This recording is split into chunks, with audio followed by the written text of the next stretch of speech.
تیسری وصیت، وَلَا تَتْرُكُنَّ صَلَاةً مَكْتُوبَةً فَإِنَّ مَنْ تَرَكَ الصَّلَاةَ مَكْتُوبَةً مُتَعَمِّدًا فَقَدْ بَرِئَتْ مِنْهُ ذِمَّةُ اللَّهِ۔ آپ صلی اللہ علیہ وسلم فرماتے ہیں کبھی فرضی نماز نہ چھوڑنا، کبھی فرضی نماز نہ چھوڑنا۔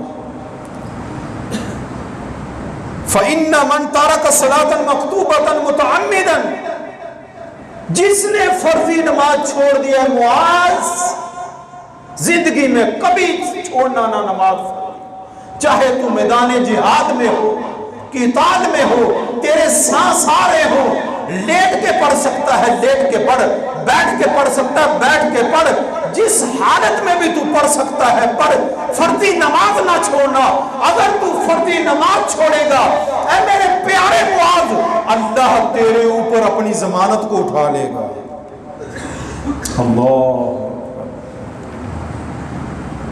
فقد باریت منہ ذمۃ اللہ، تم اللہ کی ضمانت سے نکل جاؤ گے، اللہ کی حفاظت سے نکل جاؤ گے، اللہ کی نگرانی سے نکل جاؤ گے۔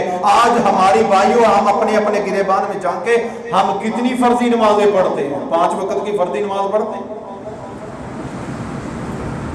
تو پھر ہمارے گھر کی حفاظت کون کرے گا؟ اللہ تو نہیں کرے گا۔ ہمارے کاروبار کی حفاظت کون کرے گا؟ اللہ تو نہیں کرے گا۔ ہم نماز ہی نہیں پڑھتے۔ ہماری ساری چیزوں کی حفاظت کون کرے گا؟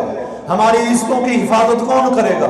ہماری بیوی اور بیٹوں اس بچوں کی سب کی حفاظت کون کرے گا؟ جب ہم نماز ہی نہیں پڑھتے، جب ہم اللہ کی نگرانی حفاظت سے نکل گئے، ہم نماز ہی نہیں، یہ اللہ کے نبی کی وصیت ہے۔ اے میری امت کے لوگوں، اے معاذ بن جبل، کبھی فرضی نماز نہ چھوڑنا۔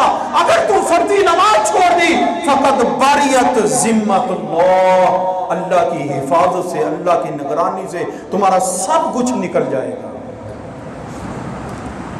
اب ایک نماز چھوڑنے کا نقصان پتہ ہے کتنا ہے؟ ہم تو بڑی دلیری سے چھوڑ دیتے ہیں نماز، پرواہ بھی نہیں کرتے۔ ایک نماز میں، ایک نماز کی حدیث سناتا ہوں صحیح بخاری اور مسلم کی، من فاتته العصر فکأنما وطر اہلہ ومالہ۔ آپ صلی اللہ علیہ وسلم نے فرمایا جس نے ایک عصر کی نماز چھوڑ دی، ایک عصر کی نماز چھوڑ دی، اس سے کتنا نقصان ہوگا؟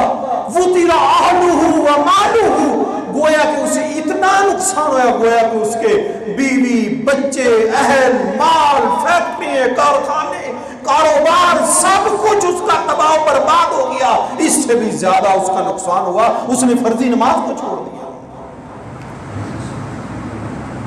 سب سے بڑی بات ہے، جس خالق نے ہمیں پیدا کیا ہے، مالک نے پیدا کیا ہے، وہ مالک کہتا ہے میری کوئی گارنٹی نہیں، میری حفاظت میں نہیں، میرے نگرانی میں نہیں۔ اب تم کس کی نگرانی میں چلے گئے ہو؟ تم شیطان کی نگرانی میں چلے گئے ہو، تمہارے ساتھ شیطان مقرر ہو گیا ہے۔ جو انسان اللہ کے ذکر سے ہٹ جاتا ہے، اللہ مقید لہ شیطان، اس پہ اللہ شیطان مقرر کر دیتا ہے۔ یہ قرآن کا فیصلہ ہے۔ قرآن پڑھیے، قرآن ترجمہ پڑھیے، آپ کو پتا چلے ہمارا دین ہے کیا۔ ہم تو بڑے دور جا چکے ہیں دین سے، ہمارے اندر دین والی بات ہے۔ اللہ اکبر۔